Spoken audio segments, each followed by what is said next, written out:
Kas jūs sētā zied? Manā sētā zied zvaigžņu magnolija, liela skaista kupena. Bet man plaukst arī sakura. Nu gan maziņa, 70 centimetri. Es esmu pēc dabas ļoti taupīgs cilvēks, un arī tā magnolija savā laikā bija lielveikalā pa lētu naudiņu ar 2 maziem zariņiem. Nekas, es esmu ne tikai taupīgs, bet ļoti pacietīgs cilvēks. Sagaidīja arī to kupenu. Un arī šī sakura, kaut tikai 70 centimetru tur zied jau nāk. Un tas ir tik labas sajūta. Ir gan. Nu jā.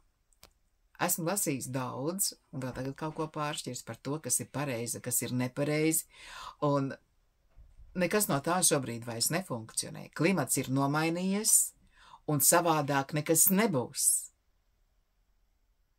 Un pielāgoties vajag, nevis gaudot, pukstēt un sūdzēties.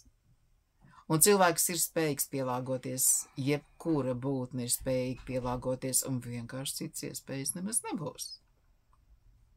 Jā, viss ir savādāk. Bet šis savādāk taču notiek miljoniem gadu laikā, un nepārtraukti ir tāda skaista zinātne, ko sauc par geoloģiju. Bet tad ir viena nelaime, un sevišķi Latvijā. Cik ļoti to veco nelaiž vaļā. Nu, tik ļoti, ka taisa traci par veciem kokiem, kuriem jāiet prom un jāstād jauni. Tik ļoti žēl, tad, kad nomirst vecs suns. Un saka, ka traģēdija, ka viņa saulē ir aizgājis vecs cilvēks. Tā nav traģēdija, tā ir lietu kārtība. Galvenais, lai nav jāmokās. Pavisam vienkārši šī pasaule ir uzbūvēta, un tik vienkārši arī būs jādzīvo. Man bija šodien tikšanās ar 18-gadīgu un pēc tam ar 24-gadīgu. Kā man tie jaunie patīk. Tas kodols viņos ir. Es tikai saku viņiem, noticat sev, un tad viss jums dzīvē izdosies. Nu jā, es varu palīdzēt, speciāli neko nedarot. Nu kā viņi abi teica, man likās ir 10 minūtes pagājuši, bet šeit pie manis laika nav. Un tur augšā arī nav. Tātad beidziet pulkstenī skatīties. Nevajag skriet pa galvu, pa kaklu. Vajag lēnāk visu darīt. Un lēnāk brauksi, tālāk tiksi. Jo vajag arī šo mirkli izbaudīt. Mūsu mazā Latvija ir lielāka nekā Holande. Mums ir tik daudz plašuma un maz cilvēku. Mēs esam tik ārkārtīgi laimīgi, mums ir dzeramais ūdens. Mums šeit nav tūkstnešu un nebūs. Un mēs dzīvojam vislabākajā vietā uz pasaules. Un tas netiks mainīts. Tas tikai būs jānovērtē.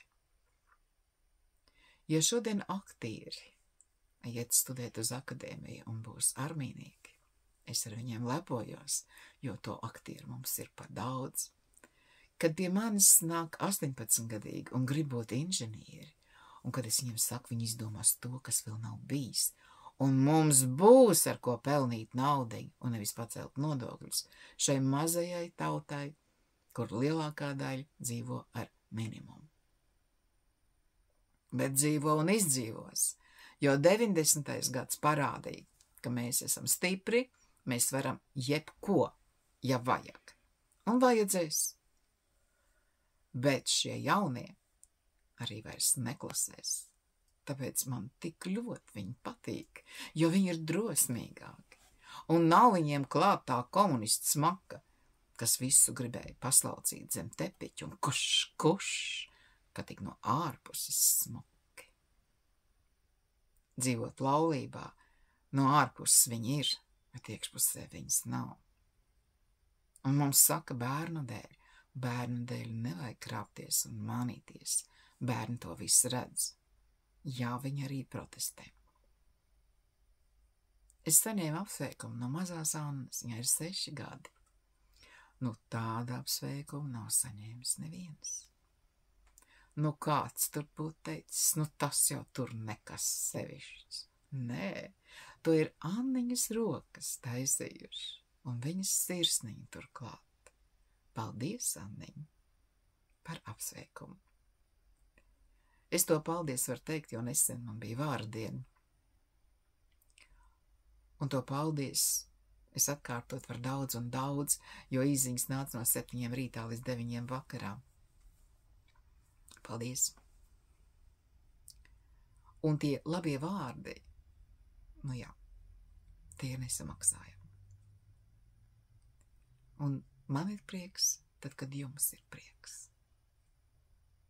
Dzīvojiet tā kā es, tad jūs vecumā būsiet kā es, un vēl ilgi dzīvošu. Un jūs arī, lai mums visiem kopā izdodas. Atā!